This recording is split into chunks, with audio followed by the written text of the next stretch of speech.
Hey everybody, it's Jessica, the Nomadic Owl Oracle, and I'm here today to do a general reading based on this eclipse season, which actually is going to be kicking off on April the 30th, and that starts with a partial solar eclipse in Taurus, and then it will be ending on May the 16th with a total lunar eclipse in Scorpio.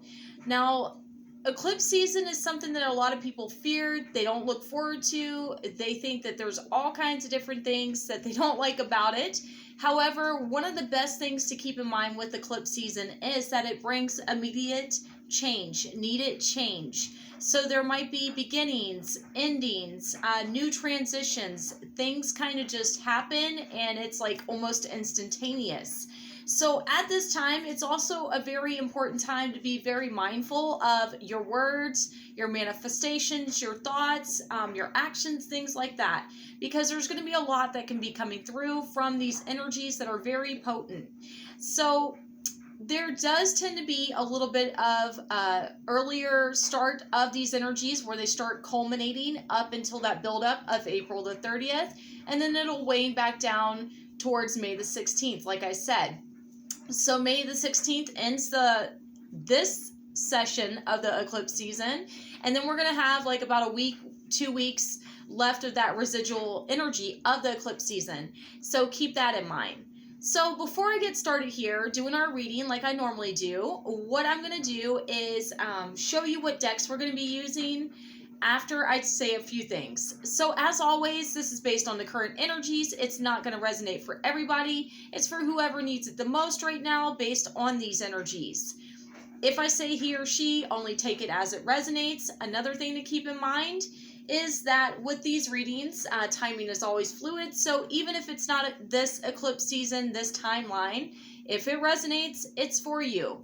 Also, I do cuss, so if you don't like cuss words, go ahead and click off of here because there's a chance that I'm going to go ahead and cuss during this video. So the decks that we're going to be using this time are the Moonology Oracle deck. We're also going to be using the Wild Moon Lunar Oracle deck. I don't know if you can see that. Okay. And then our affirmation deck is going to be The Universe Has Your Back. So I'm going to go ahead and shuffle here and see what we need to know about this eclipse season for the collective, for our highest good and our highest light at this time. So bear with me 1 second here, y'all. I'll get them all laid out and then I will show you. Now, as always, if you'd like to book your own personal reading with me, please feel free to reach out. I do have availability. You can find me on Instagram, Facebook, YouTube, by email. And if you're in Asheville, North Carolina, you can find me at Zen Inc. I do readings there as well. All right. So I'm going to get them all laid out, and then I will show you.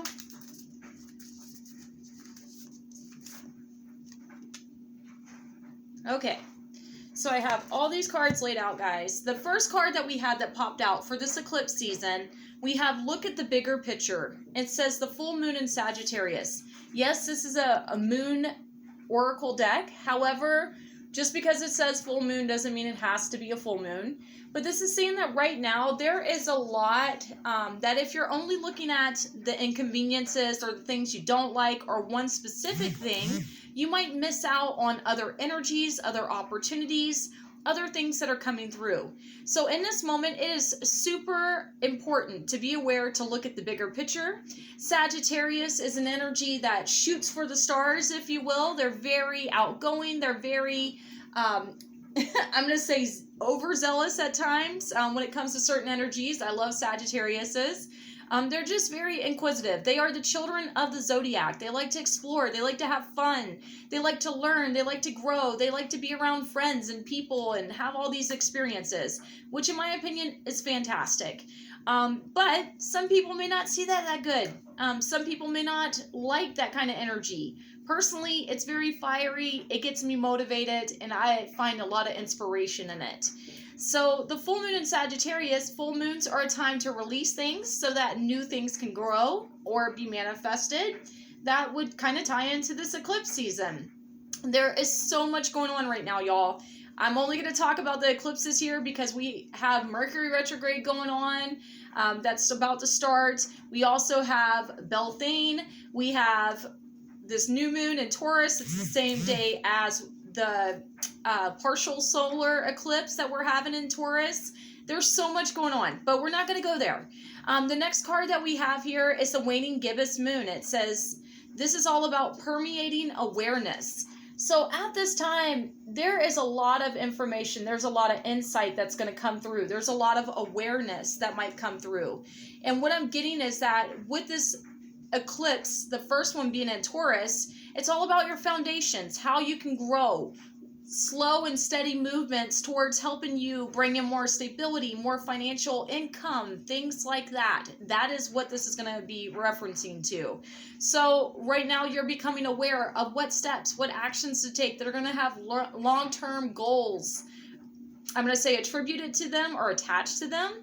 But also not just that, this might be you being able to finally accomplish your goals, finally able to bring them into fruition. Then we have my fearless freedom lights up the world. That is definitely some Sagittarius energy there. So this is saying be free. Allow yourself to follow your dream. Allow yourself to follow the things that make you happy. And as I'm saying that, the sun is shining down. So this is our time to be illuminated. This is our time to not shy away from our goals, our dreams, our aspirations, the things we're trying to achieve. This is like our time to really hone that in. What do you want? What piques your interest? What makes you feel alive? What makes you feel happy? You know, how can you be more aware of what's going on in your life and your circumstances and how to overcome any obstacles? Things like that, that is what this eclipse season is going to bring. With it being wrapped up in a lunar eclipse in Scorpio, there might be a lot of shadow work that comes up through this. There might be a lot of hard things that we have to face. Scorpio is a sign that delves deep. It goes into the darkness. It doesn't fear the darkness. And as I always say, there can be no balance without the shadow self, okay? You know, I am a gray witch. I focus on the gray area, the middle ground, the balance between both, okay? So with shadow work, it's not easy. It is very hard to do, to look at our inner wounding, the things that need to be healed and things like that. The things that we've always been told were wrong with us that we feel ashamed of and stuff like that. That could have a huge component of this. But then, if you think of your light self, it's the happy things, the things that make you feel rainbows and butterflies and lollipops and all that shit. So find that balance between the both. That is what this is talking about. When you find balance, then you'll find your stability. Then you'll be able to see what steps you need to take. You'll be able to be illuminated and be in the sunlight, be in the happy times, if you will, and bring better things in. So I hope that this helps you all. If you have any questions or need my help in any way, please feel free to reach out to me. I hope that you have a fantastic, I'm going to say month here, because that's about how long this is going to last. And I love you all. I will see you soon. Bye, everybody. Oh, if you haven't yet, please like, share, and subscribe to my YouTube channel, and I will see you soon. Bye, everybody.